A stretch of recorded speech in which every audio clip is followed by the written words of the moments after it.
What's up, everybody? This is Jason David Frank, the Green Ranger, and you are watching Ranger Wrap Up. Peace!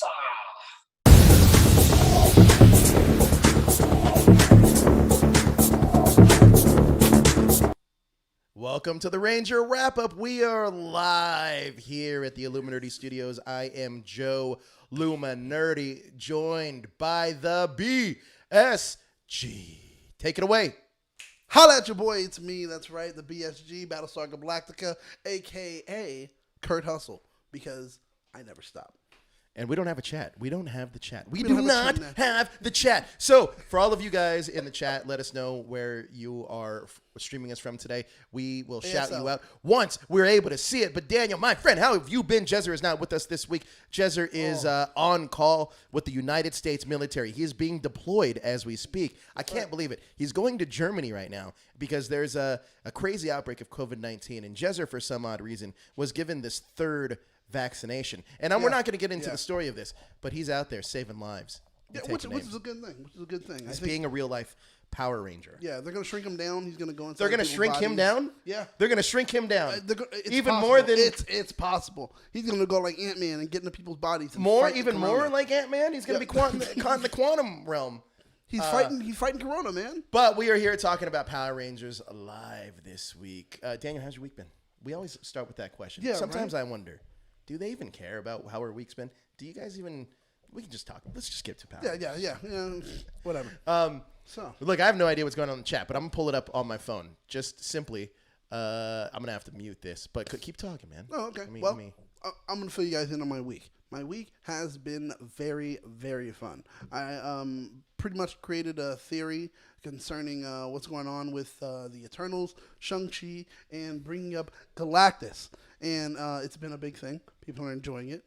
And I want to kind of create a theory for Power Rangers, but, I mean, I'm kind of like, should I even do that? I mean, we don't even know what's going on with the 30. Here. We don't even know what's going on with the 30th anniversary. Oh, well, it's going to be here somewhere. So we do not know what's going on with 30th anniversary. Nobody is very transparent about that, but we will figure that out. We're going to find that out. We do have a few people. We got somebody from Knoxville, Tennessee. Oh, hey.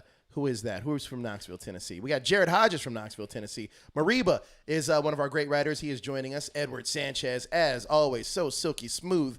VA Games. I always say Thea Games, but it's VA Games. He is here live, or they are here live in the chat, joining us live. Talk about Power Rangers. Shout out to you. Here's the thing. I was thinking about this. I was really deep diving and really concentrating and thought about this. And I was thinking about said 30th anniversary. Now, do you think that with the 30th anniversary, once it comes and goes, like, then what? Dude, that's something that I've been thinking about because everyone's been asking, like, oh, 30th anniversary. We still don't know what they're going to do. I feel like they don't know what they're going to do. And if they don't know what they're going to do for the 30th anniversary, what do you even think remotely close is going to happen for what they're going to do for what comes after? Well, Toku Kid's in the chat, and he has a lot to say. He actually has nothing to say. He just says, how's it going? But the 30th anniversary is going to be upon us, and I am doing my darndest to figure out more information, send another email out to another rep at Netflix. So hopefully we're going to get some more information coming soon. Another thing as well is we've gotten a chance here to talk to you know what, I'm gonna leave that one for next week. We got a chance to talk to some people from the Lightning Collection and John Firestone and John Warden, and it's a fun conversation. It's a fun conversation that we had about the future of the Lightning Collection, what's coming out next, what's possibly coming out next. We kind of deep dive it. Are you excited? What do you want to see in the Lightning Collection? Is there an old maybe Bandai toy or Bandai maybe prop that you never got a chance to get your hands on that you're hoping Hasbro does like a release for? No, but there's something new that should have been done but wasn't done correctly. Wow. Once again, the playset. Bring those back. I want playsets back. I want the Command Center playset. I want it to come with Alpha and the Zordon they sell, but I want that playset to be kind of large, and I want a Zordon kind of thing placed up there. Maybe like a type of hologram that, you know, you can press a button and it'll say different things. This playset, would you say it's more for a display, like a diorama type of display that you're gonna kind of put in somewhere? Sir. But how big are we talking? Are we talking? Remember, like when we were kids, GI Joe vehicles used to be huge. Or at least when I was a kid, they were huge. Yeah, that would be too much. I think they would be like, nah, we're not even making those. The chat is back up, sort of. Why are people saying sort of? Did the chat go down? Is that what happened? I don't know. They should. You guys can. We can chat to you. You guys can chat to us. However that works. But I'm thinking 15 by 15. 15 feet by 15 feet? That's almost the size. 15 inches? Yeah, 15 by 15. The action figures are well, like I was 6 thinking inches. that they'd sell like this would be a new So lane. you a new lane for them to be able to sell small ones, like the small ones that they put inside the Zords. That's what they'll do, just like that. This is why you don't work on Hasbro's marketing team. No, honestly, if we did, I'm thinking 4 by 5. You don't know what the fuck you're talking about. Anyway, 4 feet. Let's get to the chat. 4 feet. Darth Becca asks, "Hey guys, what would you like to see in the 30th anniversary?" Before we get to that, we do have the super chat feature that helps support the show. Today's episode isn't quite as laid out as our other episodes are. Usually Jezzer's here kind of like doing a lot of like what we're going to be doing. Daniel and I are literally calling it in the ring right now. So the truth is we are going to let you guys dictate the pace this week. We're going to let you guys ask the questions you want to ask. We're going to get into deep Power Ranger conversation. Matter of fact, and I highly recommend going to our website, theilluminerdi.com, because Bryn and I, who is one of our Power Ranger writers, we ended up having like a 2-hour conversation yesterday. He's also a new father. Congratulations, Bryn. But we ended up having like a really deep conversation about Power Rangers, just about like how we got into Power Rangers. Because mind you, Bryn is, I think he's 27 years old, right? Yeah. He's just a little bit younger than the actual Brand is, or he's like the same age almost, right? Okay. So then I asked him, I was like, so what was your first season that got you in? His earliest memory is Mighty Morphin. But I was like, how is that? Because you were born when that was out. Mind you, Mighty Morphin hit me at the exact perfect age. I was 11, right? I was 11 years old. I was the exact age that it was able to capture. Right. So I always find it fascinating when we have anybody that's in the chat or any of the people that we meet, when they tell me like their season that brought them in. He gave me kind of his whole history that like he didn't really get a chance to watch Zeo. His season that he really kind of stuck with or really got him into it was Lost Galaxy.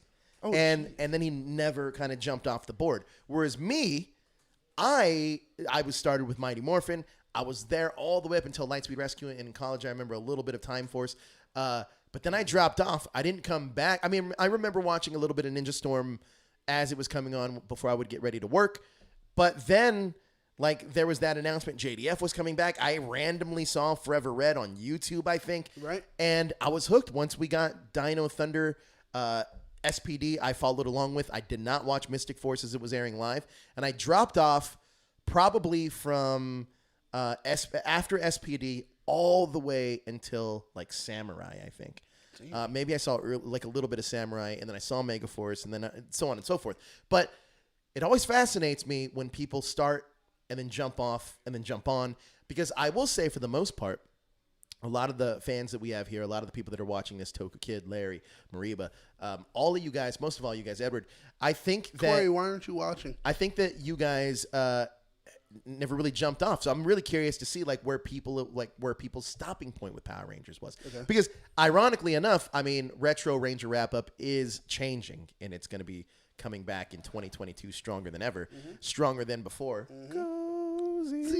So it will be coming back, but Josh got into Power Rangers. I wouldn't even say got into it. We was forced to watch it through the course of the show. Yeah. But it was really him kind of jumping on in space, which is one of the stronger seasons. Oh, yeah. And then kind of like riding that out to Time Force, which is, historically speaking, of a lot of you Power Ranger fans out there, some of the most well-regarded seasons from the fan base.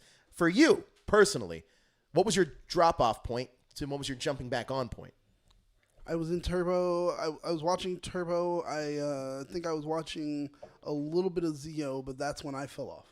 Zeo. I think, yeah. By that time, I was old enough. I think I was already getting close to hitting college. So it was kind of like I didn't have time. So I just stopped watching. And, I moved on from there. And then I came back when we started to build more shows that were Ranger-centric. And I was like, sure, I could be in one of those shows, but let me watch what I need to do. And then I think you suggested I watch Zio, and then it happened to be that was going to be one of the seasons we ended up covering in retro. So I was like, oh yeah, I'm in. And then I just stayed and tried to catch back up. And for some retro stuff, I haven't caught back up. Well, I have a question for you, a question for the chat, a question for everybody is I want to know what is the strongest era of Power Rangers. Was it the Saban era, which is our original era, that spans from Mighty Morphin and we'll say all the way up to Wild Force? Or is it the Disney era, which kind of spans from, not kind of, it spans from Ninja Storm to RPM. Then there's the Neo Saban era, which spans from Samurai all the way to, I guess we can say, Beast Morphers was really the kind of like farewell. And now we're currently in the Hasbro era with Dino Fury. I mean, technically you can consider Beast Morphers in that era too. But, you know, out of those 4 eras, we're going to have a poll going up. I'm curious to know what you think the strongest era of Power Ranger is. The Saban era, the Disney era, the Neo Saban era, or the Hasbro era. The poll's up. It's live right now. It is in the chat. So I do want to go over a few people's Power Ranger experience because this is what we do. We talk Power Rangers, man. Right? And, you know, I know that a lot of people tune in for us to talk about, like, what's going on the business side. We'll get to all that stuff, but we just wanted to have a free-flowing conversation about the show. Few of you guys, let's see where we are. Moriba, I don't have any high expectations. I just want them to distance themselves from Sentai from the original. That's from the 30th anniversary. Here we go. Bryce, he says he started at Dino Thunder and never stopped. Interestingly enough, that's we were when Josh and I had first met JDF. There was randomly a kid that walked by. This is it's some island in San Diego, like Balboa Park or whatever it is. Right. We met him at this hotel, and we just were talking after the interview. We just were chatting, and like obviously me and Josh and I think JD was there too. Like we all remember Jason David Frank mainly from the Mighty Morphin Saban era. Yeah. But we did see a kid there that was a fan, wanted to ask for a picture, and he recognized Jason from the Dino Thunder era. Oh, so wow. It is dependent on that era that you kind of got into it. You know, it speaks a lot because I personally think, and I don't want to influence. You know what? I don't want to influence the poll. I have my opinion on what I think the strongest era is. We'll get to that in a second. But that's interesting. Bryce started with Dino Thunder, has never really fallen off. The question I have for Bryce then would be, did he go back? Did you go back after and kind of watch the legacy of Power Rangers? And if you did you do that in order, starting with Mighty Morphin and just working your way up? I mean, because when I did another rewatch, I jumped around. I started with SPD, and then I just kind of went back and did different seasons. But I'm this question always really fascinates me a lot. I jumped back, and the thing is, I would let that season that I jumped back to inform me on where I would go next. If they had enough tie-ins to a season that came prior, I want to know the tie-in so well, so I'll go back and watch that whole season to catch up on that. And then somebody will say how this season actually informed what happens, blah, blah, blah. And I'm like, oh, well, let me go all the way to blah, blah, blah. Like, I'll do that. Like, oh, okay, so RPM later refers to blah, blah, blah. All right, cool. Now I'm jumping back and forth. And I just do it that way. And it's a fun way of storytelling for me. You know, one thing that a lot of fans tune into us for is not just our talk on Power Rangers. We do have Power Ranger knowledge. I mean, somewhat. But we also like diving into like the business side of this because or we like diving into like the side that people don't look at, maybe the angles people don't take. That's kind of what we've been known for doing more recently, I would say. One of those things that I want to bring up very specifically is going to be the SAG-AFTRA contracts. We're going to talk about this mainly because I think there's a lot of information out there that I think should be cleared up for a lot of fans that may not know about this. I think it's something fun to talk about. We do have a super chat from Thomas DeCoste. Why don't you hit us with it, Daniel? I can barely see it. Have you ever considered the 30th season of Power Rangers would be 100% original instead of another Sentai adaptation? Absolutely. I hope so. I look forward to that, and I'm thinking that will be the case. But once again, like we said earlier, they don't know what they're doing for the 30th. And because they don't know what they're doing for the 30th, I have no idea what they're doing for the 30th. It would be the idea to say, let's just go ahead and now start off with our own thing. Right, we'll say goodbye to, how it was done before, and we'll say hello to how we're doing it now in the future. Yes. Are we stalling out? Are we stalling out there for a second? Who knows? Who knows? We do have thank you for that super chat, Thomas. We really appreciate that. I think that poses a good question because that 30th anniversary is man, I feel like, and maybe it's part of us doing it too, but let's be honest about this. There's not a ton of television shows that make it to 30 years. No. So it should be celebrated, and it is a big deal. So it's not something that should be downplayed. Matter of fact, I think it's something that should be leaned into. And I know that there's going to be a lot of backlash in terms of, well, how come we're getting all Mighty Morphin? Look, Mighty Morphin is a brand that continues to keep that franchise afloat. It is what it is. I understand familiar. that, it's what they started with. I do understand that. I don't know. Hey, just to let you guys know, let me know if you guys are having any stream issues, because it looks to me like it is. We may be having a little bit. If you guys see anything, or hey, you're getting any lapse in the video, let us know so we can go ahead and adjust it. If not, then we're all good. Let us know we're good too. Doesn't matter. I think we're all right though. But the reason the 30th anniversary, I do look. I feel like we keep beating a dead horse with this. I do think that if they did their own original adaptation of Power Rangers, I don't want to say adaptation because it would be original concept, I should say. I think it could be healthier and more successful for the long term of the show, because I do think the Super Sentai does kind of handcuff it a little bit. But I'm not saying that there's not room for the Super Sentai. I absolutely do think that there is room for that. Personally, I would love. There's something about the charm of adapting this Japanese footage and taking it and making it into an American property. There's something to me that is very, in lack of a better term, romantic about it. Mainly because, like how many other things are you seeing do that? Truth of the matter, not too many, because people just rather spend their budget on something as far as showing you something that's creative. I mean, I'm being honest. You're being a liar. You're being a liar. I'm being a liar. No, truth of the matter is Saban is the genius when it comes to saving money and doing things, cutting corners, so that he can kind of take that money off the table. Forget about the money side of it. Take the money side of it. No, the money side is very important, because the truth of the matter is that's why they don't hire SAG actors. No, that's why they shoot out in New Zealand. I get this, but that's why they use old footage. But all of this is money. You're a pro wrestling fan. Okay. I look at this as understanding that there's room for both things. A great example is you like AEW a lot. But why? Cheesiness. But why? Because it's cheesy. It is, because it's cheesy. Power Rangers is cheesy. Right. So I love, once again, I don't hate it. I can tell you what's wrong with AEW as well. And I can tell you what's wrong with Power Rangers. But don't you want to see AEW improve? Oh, yeah. Definitely I do. Wouldn't you? I mean, to me, it's the same thing. I do think that there's. I think AEW should once again add writers. I think AEW should. I think Power Rangers should also add writers. Yeah, I mean, there are things that I think, but just concerning Power Rangers, once again, there may be a charm about it, and I think we've been trained or taught to romanticize the whole thing of. No, it's not train or thought. I think it's more about.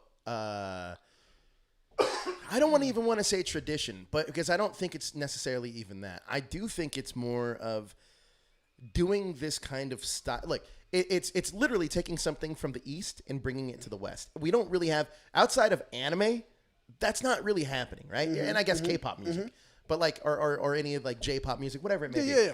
Outside of that, we're not getting anything. Well, we're starting to see it more now with K-dramas coming into America. Something like Squid Games is being adapted, was a huge hit here. True. So, honestly, to tell you the truth, I'm a little surprised. Now that we're even talking about this and the light bulb just went off, I'm a little surprised that something like Netflix or any streaming service wouldn't just take the Toy Super Sentai. Mainly because you obviously know there's an audience that's watching kind of like this Asian market. Actually, when I interviewed, this isn't a name drop, and I don't mean to take it this way, but when I did talk to James Gunn about this, he did say something for the Suicide Squad. You see the inspiration. Anybody that hasn't seen the Suicide Squad, you can see some of the inspiration from kaijus and some of the Eastern influence cinematically that kind of resonated with him. Something like a Kamen Rider. But it does surprise me that we live in this digital age where everything is at your fingertips except Super Sentai. And it's so hard to get a taste of it. And that's when that inherently makes people want to pirate the show. So yes, it's a double-edged sword that I don't want to say I support. But let's be real. We know what's going on. Hey, but I do want to go back to this poll because I do want to talk about the results here. I can't see the full poll, but we are going to see it in just a quick second here. Now, but what was your era? What do you think was the strongest era for you? Strongest era for me actually is only one show within that era, which is the Disney era, and that's RPM. So you're saying the Disney era is the strongest era? There you go. I would only also because of one show. No. Me. I think across the board, the Disney era is the strongest era. And Storyline wise, yes. Like I don't. Yes. Here's the thing. I look. The Saban era, I think, has this reverence, and like the poll's changing, by the way. So Saban has 44%, tied with the Disney era at 44%. Nobody picked the Neo Saban era, and the Hasbro era has 11%. So here's what I find really interesting. So let's break this down and talk about some of the seasons that are encompassed in each era. Okay, right. So the Saban era has Mighty Morphin to Wild Force, and I understand that because let's get real. Nobody can deny that Mighty Morphin, at least for those first 3 seasons, was a pretty strong brand. Classic. Like it's a strong brand, a great starting point.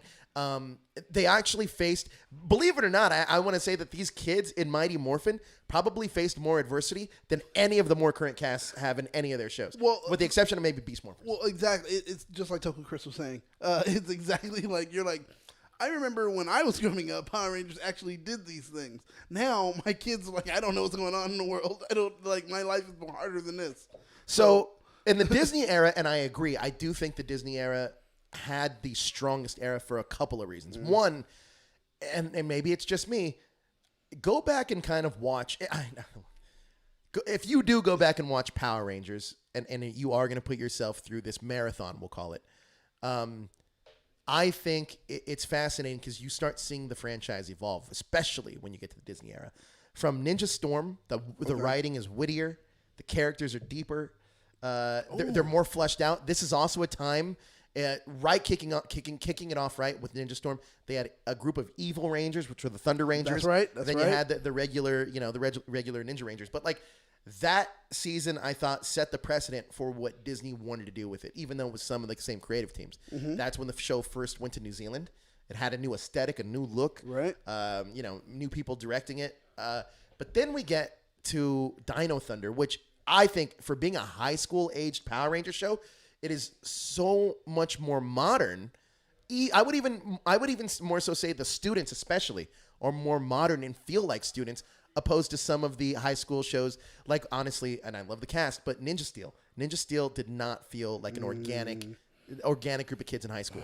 Not like the way Dino Thunder did. But then even then, you got SPD, which is a damn strong season. Oh, yeah. It stands alone, to me, is one of the best and most in-depth seasons. That's one I would love to bring Josh back for one reason.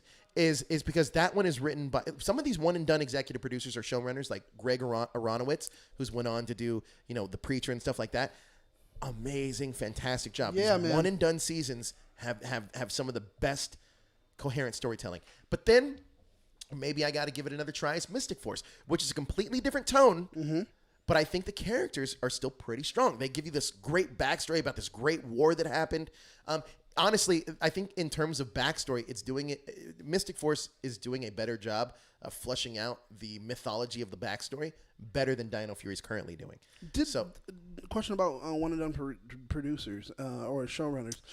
Did they know that they were like, yeah, this is it? Like I don't know.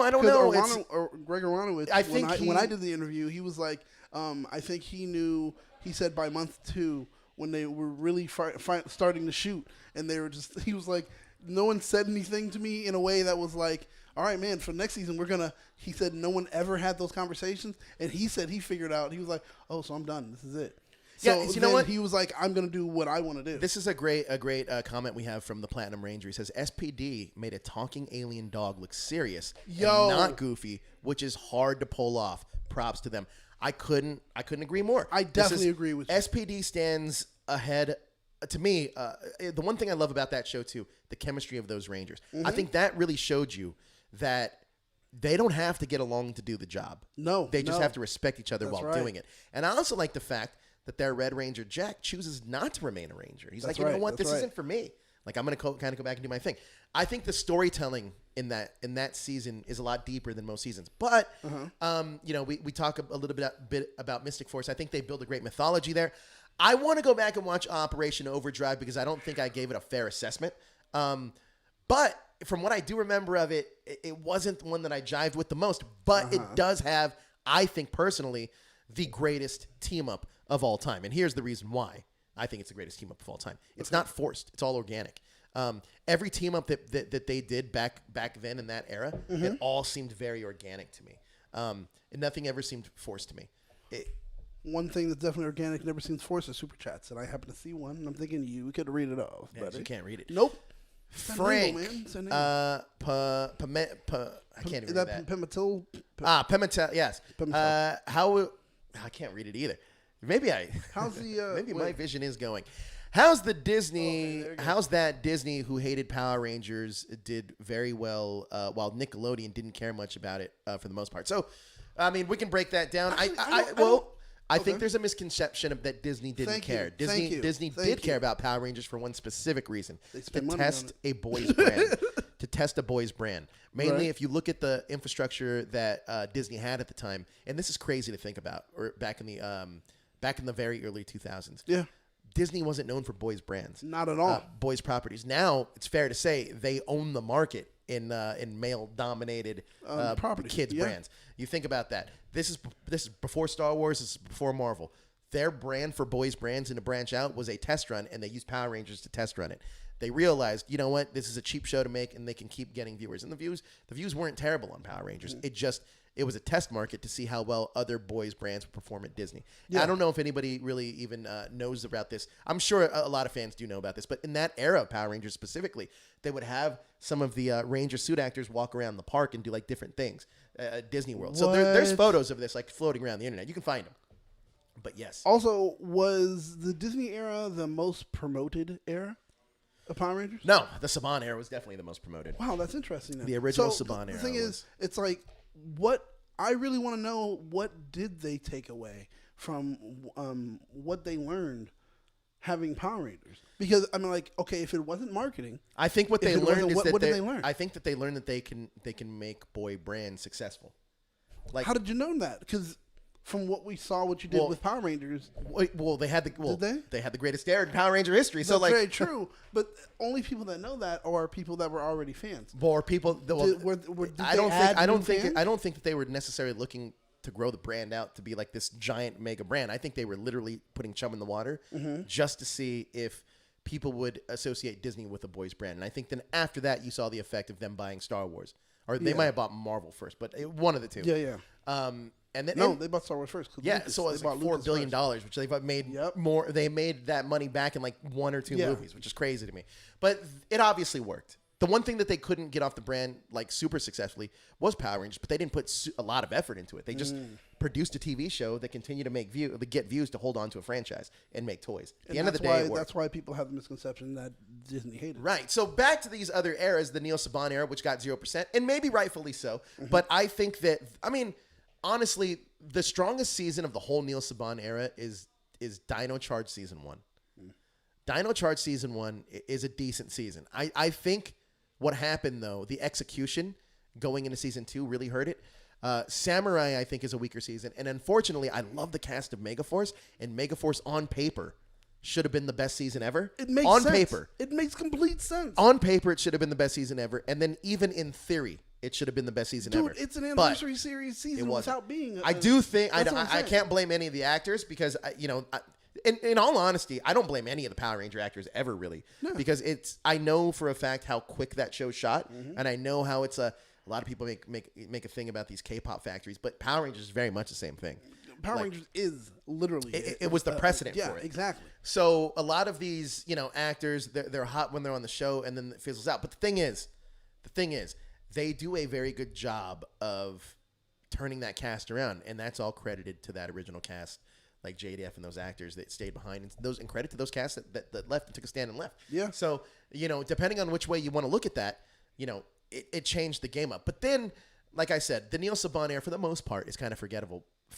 But ironically is kind of when we started in this Power Ranger community. That's true. The Hasbro era is still an undefined era, but I will say that's why it's at. I will say that the what we've gotten from Dino Fury so far is pretty impressive, but I think the failure with this Hasbro era is the execution on the bigger plans, because I think that when automatically you assume that a giant corporation like Hasbro was going to take over the franchise, you expect it to save the franchise. Yes. I think you come in thinking like this is the savior of the franchise.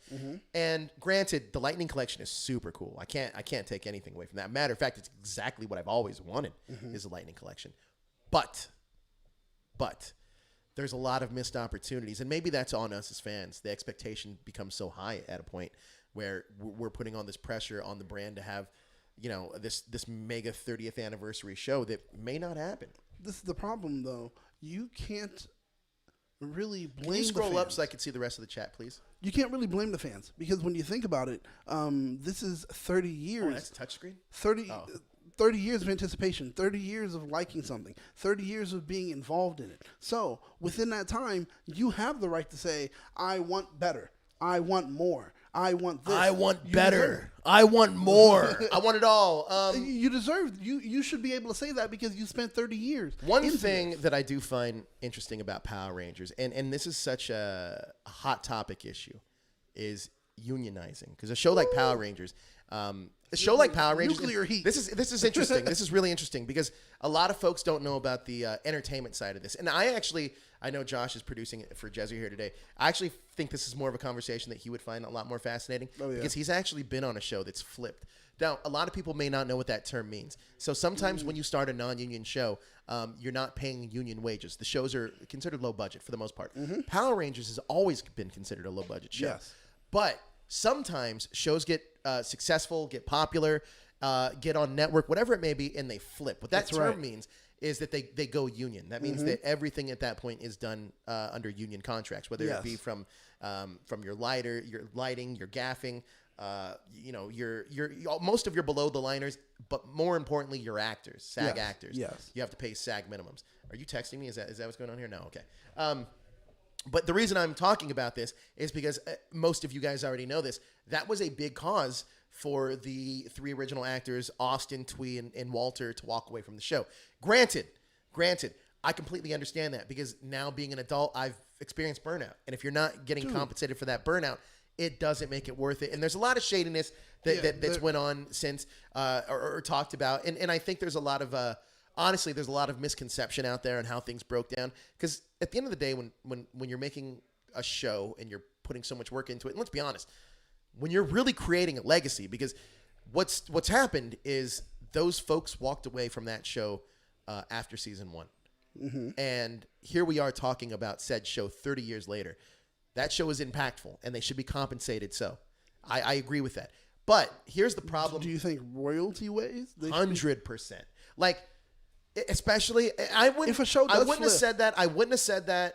I wouldn't have said that had those actors not been taken care of in the front part of this. But I will say this now: is that like, look, there's 30 years of content, and these actors were making pennies on the dollar, and I literally mean pennies on the dollar. $500. I think that was their first a contract. week. Yeah, their first contract. $500 a week as an adult, as a child, as an actor. The hours that you put in to be paid $500 a week. Yeah, I mean, honestly, You're literally stabbing them, taking their Josh, money, and Josh saying, "Have knows a this. good day." Those are starting PA wages essentially. Yes. and that's what you're paying your actors. That's crazy to me to think about. Less now. That's right. Less now. So we got another super chat from Frankie again. It gets even more frustrating when Sentai celebrates their anniversaries well compared to Power Rangers. I don't disagree with you. We're gonna get into this, but look, I want to clear up another misconception about this show very specifically. We're not here to talk down about the brand. We're here to just bring. You know what? I thought about this, and I was talking to Bryn yesterday, and I think it really hit me when we first started doing Power Rangers back at Hashtag Show. Like, the first thing that really hit me about this brand was that, there wasn't a lot of people doing it. Like, so doing those interviews is what really put us on the map. Granted, I never knew that I was going to become a Power Ranger newsbreaker type of person ever. No. It just kind of happened. Not even saying that I'm a Power Ranger newsbreaker type person. It just kind of happened. Wouldn't have imagined. And then after that, like, I thought about this, and I was like, you know what? Because Bryn was talking to me about this, and I hope you don't mind me sharing your story, Bryn, because I'm going to share it a little bit here. But he grew up with Power Rangers, and then when he got to high school, he suppressed his love of it. And when he got to college, like, he was like, you know what? I'm just going to kind of do my thing and be open about it. And it's interesting thinking about that because when we first started Hashtag Show, this is really pulling the curtain back for a lot of you fans out there. there were original hosts that we had that said no to Power Ranger interview actors. Yeah. This is before I was really on. I mean, I was doing stuff behind the scenes, but like our original host only wanted to interview the originals. And at the time, Samurai was hot. Our Samurai was new. I don't want to say it's hot, but it was new. And we had the chance to interview that cast, and they turned it down, saying, this was the exact quote. I'm paraphrasing it, actually. It was something along the lines of, nobody cares about the current Power Rangers. They only care about the original Power Rangers. That was almost verbatim of the line. Yeah.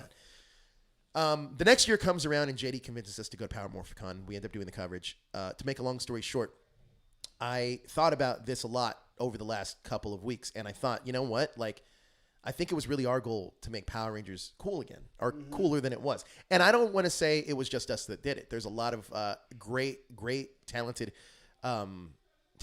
people out there that are making content that are putting Power Rangers into the spotlight. And those are the people that I respect for them putting out their love and passion for this brand that we're trying to keep alive. I mean, honestly, Heirloom, I say it every week, but you guys know who they are. Heirloom, Toku Chris, Range Command Power Hour, Ranger Liz. I would say No Pink Spandex. Also, there's tons. Deoxy, I got to say Estee, George Jr., tons of content creators, A+ opinions. Orange Ranger videos. Yeah, there's a ton out there. But they're keeping this torch burning, which is putting Power Rangers back into the mainstream. The one thing I do kind of wish we could have... Pedro. Sorry, I had to say the one thing I do wish we could have, though, is for all of us to come together and actually... And Toy Turd. I love Toy Turd. He already knows I love his figures. Toy Turd. And honestly... I'm trying to get Jezzer to start doing some things like you just so I can have cool stuff. He's so cool. But yeah, I mean, I know this is going on to a tangent, but it really is to make Power Rangers like a prime brand. Sometimes we look at these other properties like a Marvel, like a DC. We're even seeing newer properties pop up. Like anime is really big with kids now. Yeah, man. It shocks me that Power Rangers isn't trying to. I mean, obviously they're trying to get very young kids, but it doesn't feel like they're trying to do anything to capture that audience. Because we were just talking earlier before this show started just about films, how we consume content with movies, and how certain movies are character-driven movies, but we're so trained to look at things with such a different lens. We're so trained to look at things so quick and so disposable. This is going back to what Twin Peaks was, but I know this is going on a tangent. We were talking about SAG and shows flipping. The reason why I think it's important it's crazy to me that Power Rangers never did. And obviously that's why they moved the show to New Zealand. But I do have a question for you. If the show did flip, season 1 or 2, does that change the whole history of the franchise? Obviously it would, right? Yeah, definitely would. Is the franchise stronger because of it, though? As far as is it stronger than before? As far Go Zeo. Are we saying that it flipped in season 2? What if? We're doing a what if, and we're saying that it flips in season 2. If it flips in season 2, then everything changes. Because where they're filming would change. Because of, all the SAG things that go along with it. It would be far more expensive now to shoot in New Zealand than it would here. They would actually probably want to do everything in-house, do it here, which means that it gives them a little bit more flexibility. Costume-wise and things like that, they would ditch it. I think they would ditch it and start doing their own original stuff, because it's like, it costs more to replicate a costume that's been created instead of making one that you can have your designers make in tune with expenses, costs, and look. You can have all of that kind of taken care of with you doing it in-house. So that will change everything. I do have a question for the chat. Actually, I want to ask all you guys, because one thing that we talked about last week was about bringing past Power Ranger actors back to the franchise. That's a twofold question. Obviously, that means that, like, first of all, what Ranger would you want to bring back? And or is there a type of storyline? Is there somebody you've been aching to see that like hasn't made an appearance? Because I do think, and this is the crazy thing that maybe people don't know, there are actors that are Power Rangers that absolutely want to come back and absolutely want to reprise their roles. Maybe for an episode, maybe for a whole season. I think David Yost was pretty open about being like, yo, all you got to do is pay me a fair wage. That's it. I'll be on the show for a whole season. Exactly. I would love that, mainly because that gives that character, a real good send-off eventually, or you make him a stronger part of that legacy. But is there a character in the chat, right here live, is there somebody that you'd want to bring back? Two. And one you already brought up, and that's why I'm saying two. Okay. One is I want Yost to come back, and I want him to take the Zordon position. Not the mentor position. Like I in the want him tube. to- You want him in the I- tube. I want him. You want Billy in the tube. Not Billy in the tube. Billy but in I the want him tube. to come back. You know, he's on Aquitar. You want Billy trapped in an interdimensional tube. No. Billy's I the want Billy- know all soothsayer Power Ranger. I want Billy's wife to die, and I want him to have to come back. And it's because of Lord Zed, which we've just seen floating around. How Lord Zed now is he's traveling the cosmos. I want him to show up at Aquitar and end up killing Billy's wife. So now Billy has to join the force or the team to go ahead and stop him. dark. Yeah, That it went- did. And I want it to happen. Power Rangers where flux he comes here. back. Second, I want a Forever Pink, not a show, There's not a enough- whole season. Forever Pink. Yeah, I would want do Forever Kimberly, Yellow I personally. want Kimberly back. I want a Cat back. I want a Forever Pink, but not just a show. I want a Forever Pink whole season. See, I want Forever Yellow. Ooh. Mainly because the Yellow Ranger, for the Yellow. most part, has been throughout most seasons. Pink Rangers, not so much. Yeah. But But that's I'm with why. you. I That's like why that I'm idea. like. That's why I'm a whole season, because it's like the cast wouldn't be that large. Speaking of Forever Pink, or even a Forever episode, I want to talk about this Forever Yellow thing for a second, because I don't know if anybody knows this. We're going to break a little bit of news here. Boom. Did you know that Serena Vincent was on board to come back for the Big Giant Team? She was fully on board to come back for the Big Giant Team up. And currently now, she still wants to reprise her role as Maya from Power Rangers Lost Galaxy. Did you know that? No way. Did you know that? No way. Are you serious? I'm 100% serious. So Serena Vincent still wants to like make an appearance in Power Rangers. Get out. You know? Okay, so then what's? You know what? Why don't I hate asking that question. I just feel that, what's like- going on, but I already know. Why don't we just hear it from her? Do we have this, Serena? Let's just hear it from Serena. 2 minutes, yeah. Well, let's Cool. talk 2 minutes. Let's talk about Serena for a second, because I think that she would not only kill it being back on the show. I love that character. I think that season is great. Lost Galaxy is one of those seasons where, you know, a lot of people say, oh, Power Ranger Space is the best. Lost Galaxy, to me, is the one that really turned it up a notch. Like, and you talk about how bringing back Rangers organically worked. Man, when they brought back those Space Rangers, like, it organically completely made sense to the show. Yeah. That's how you do a team up like that. You That is. build it into the story. I love that. I personally love when Forever Red was kind of like that too. Forever Red, for all the credit I'll give it, to have a well-told story with all these Red Rangers in 30 minutes, solid job. Solid yeah. job. But Once a Ranger, though, was another great organic exactly. That's what I was just gonna bring up. organic one. Yeah. That was a really good one. But the whole thing about Lost Galaxy was cool because it was like, it had my ideal of the whole thing of, yeah, Earth exists. Screw Earth. Let's talk about everything else.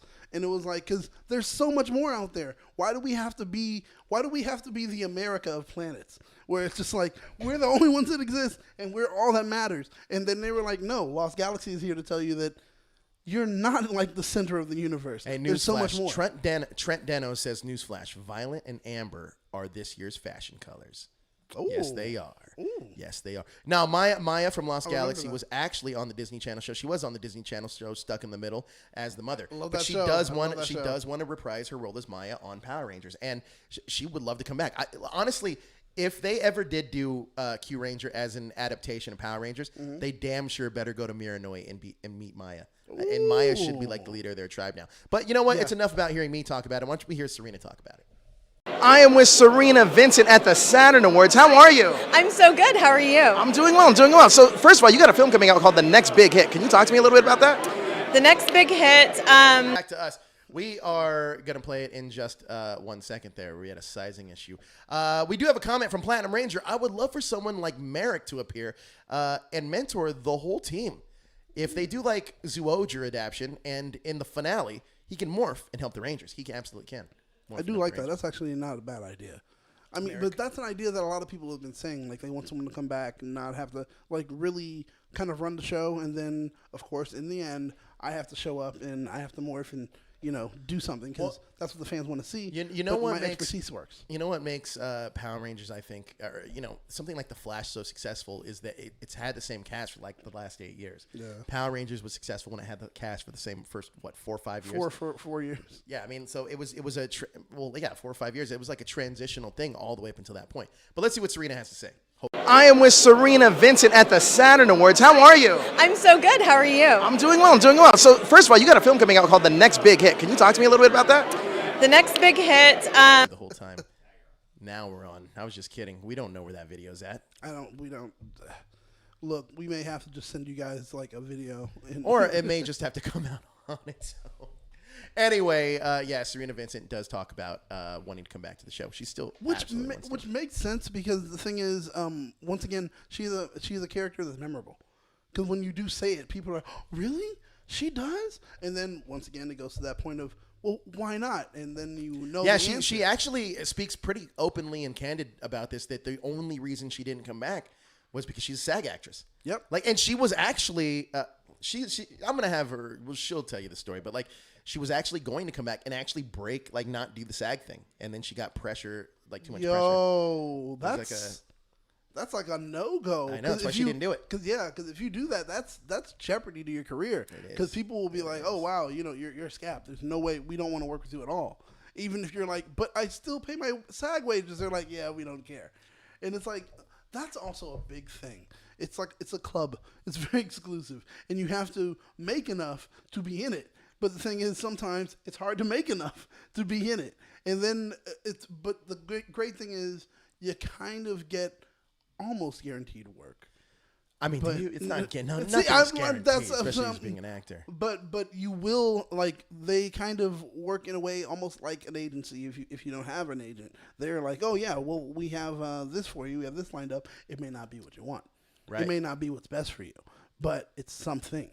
And that's where you have to make that decision, and that's where that becomes hard. There's a lot that goes into SAG and AFTRA. Yeah. There's a lot that goes into it. And it's just, the more money you make, the more you spend, honestly, because you're going to spend for your SAG wages. Then after that, you're going to have to spend for an agent. Then after that, you're going to have to spend for management. You're going to put money in, money, and you're hoping that you make that money back. Sometimes you don't. And that's why I feel in some ways Power Rangers is like I don't want to say it. There's no other way to say it though. It's a predatory production. What do you mean? In the way that they make it so that you're not in SAG. Come work with us. And you're like, wait, but shouldn't I be? No, you shouldn't. And they pull you in and they make you work these long hours, no overtime pay, no medical, Jazzer's no here. This, no that, no Boom. this, no that. Oh, really? Look, he's in the chat. Oh. Daniel can't see you from this distance. No. Oh, there he is.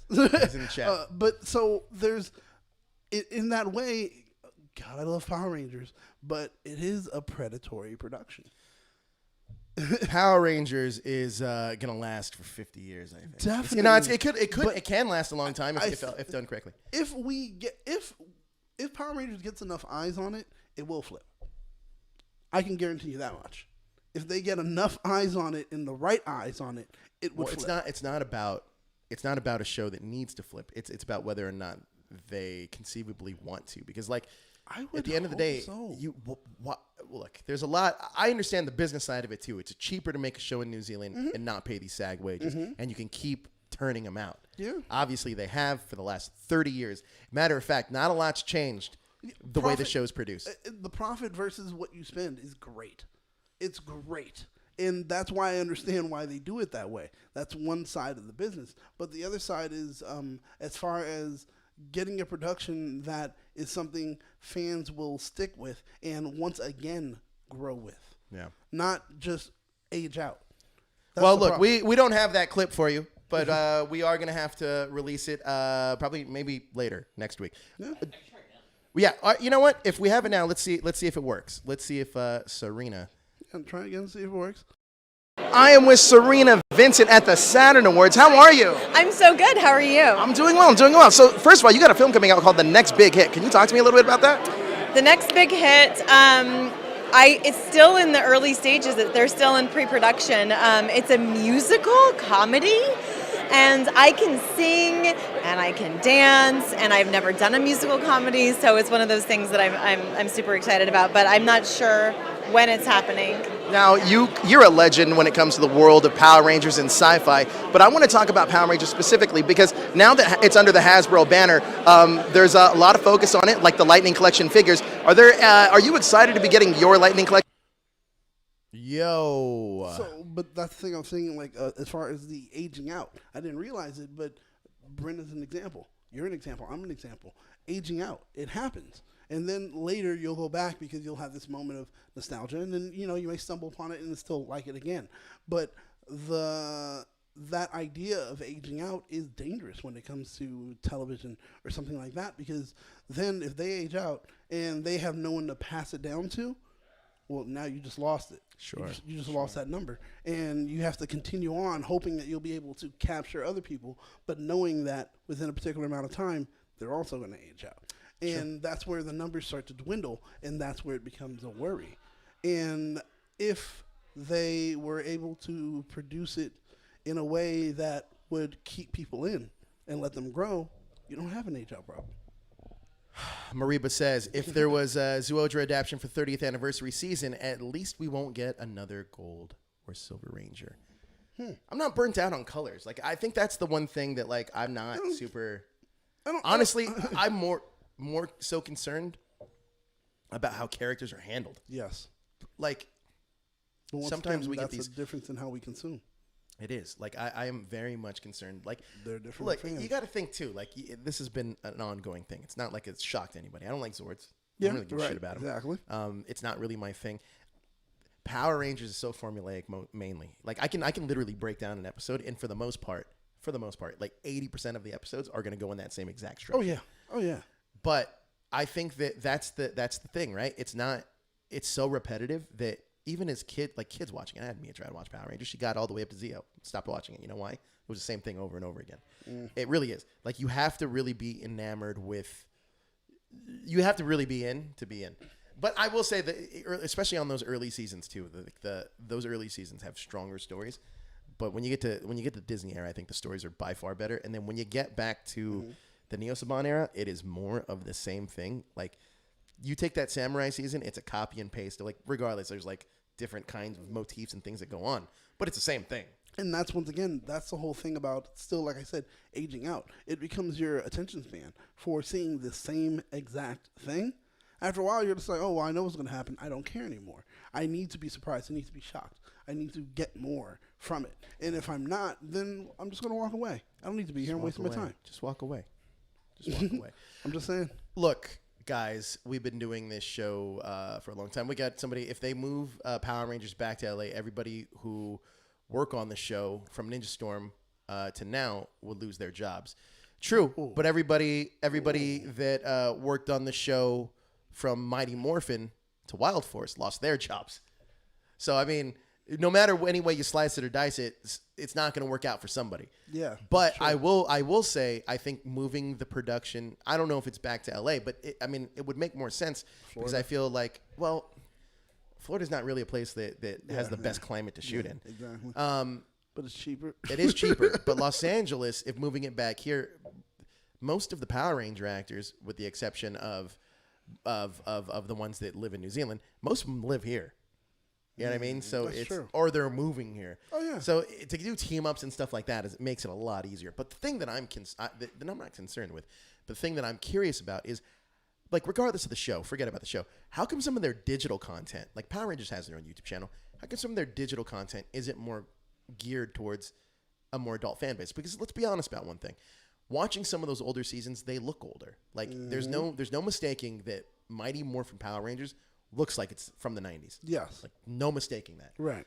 But you have to assume that if shows like that are being housed on their YouTube channel, that little kids are not sitting there and watching something that looks like circa 1998. You know what I mean? Like, it's not keeping their attention span. So my point is, why, if they know that that's being housed there and they know there's an audience for this, why are they not putting other original content for its more mature audience up there? I'm not talking about doing like, oh, it needs to be Power Rangers After Dark. No, but I just mean like different things to open up for the audience and the fan base. And this is a great way to integrate former Rangers. What are they doing now? Let's have a fun thing. Let's watch an episode. Let's do something different with the brand in the franchise to pay homage to what came before it and make it a strong brand. It sounds to me like what you're pitching is do what we're doing. All of us are doing. Yeah. Like, literally, hey, just hire the Illuminerdi and Toku Chris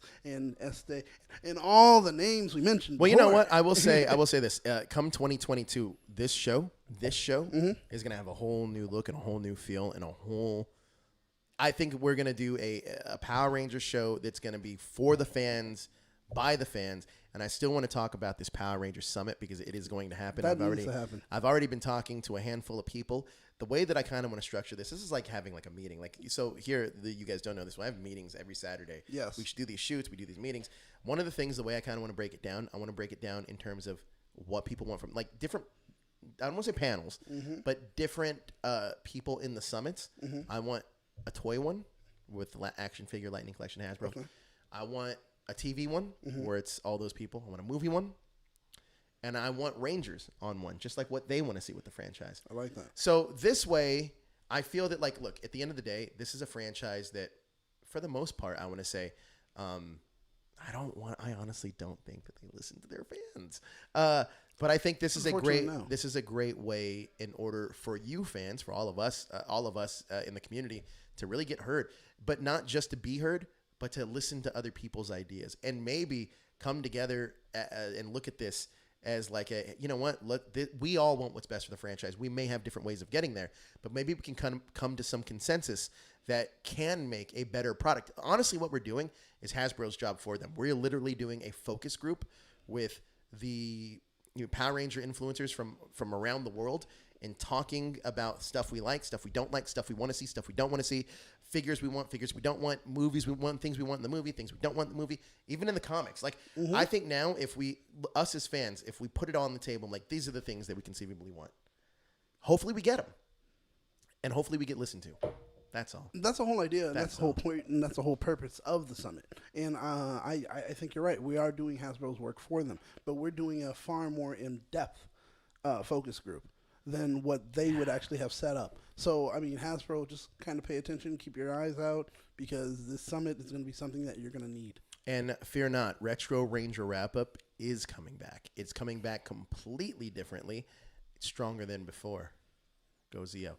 But that's going to do it for us right here on the Illuminerdi. I know I told you guys, if I'm going to be into Power Rangers, I'm going to do this show every single week. And I've been here 6 weeks in a row. Believe me, I'm counting. You know why? Because I hear about it when I get home. Every day.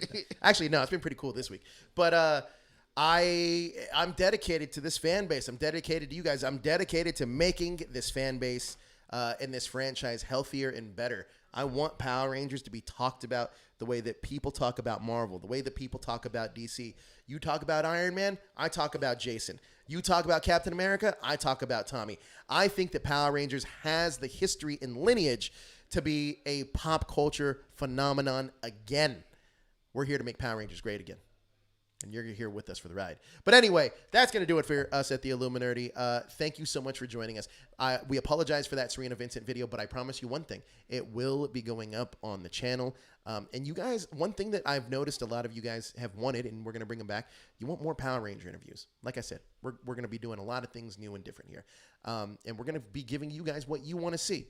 So we want to thank you so much for joining us on this beautiful Saturday afternoon here in Los Angeles, California, or wherever you're streaming us from your lovely homes, wherever you are. But thank you. Daniel, where can everybody find you on social media? You can find me on Twitter at BSGalactica, or you can find me on Instagram at Battlestar Galactica. You can find me on all social media at Joe Luminerdi, but more importantly, I would recommend tweeting us for what you guys want us to talk about next week. You guys are the reason why we do the show. We love the franchise, and we love talking about the franchise, but we also want to hear your input on what you want us to talk about and what you guys want to interact with. The one thing about doing shows like this, and the reason why we do shows like this, is because there's a live chat. There's a live feature in here where you guys can connect with us and we can connect with you. So take advantage of that, and let's all keep in touch on the social medias. Hit us up on Twitter. Thank you so much for watching. Please hit that like, share, and subscribe button to stay up to date with everything trending in geek pop culture. Boom!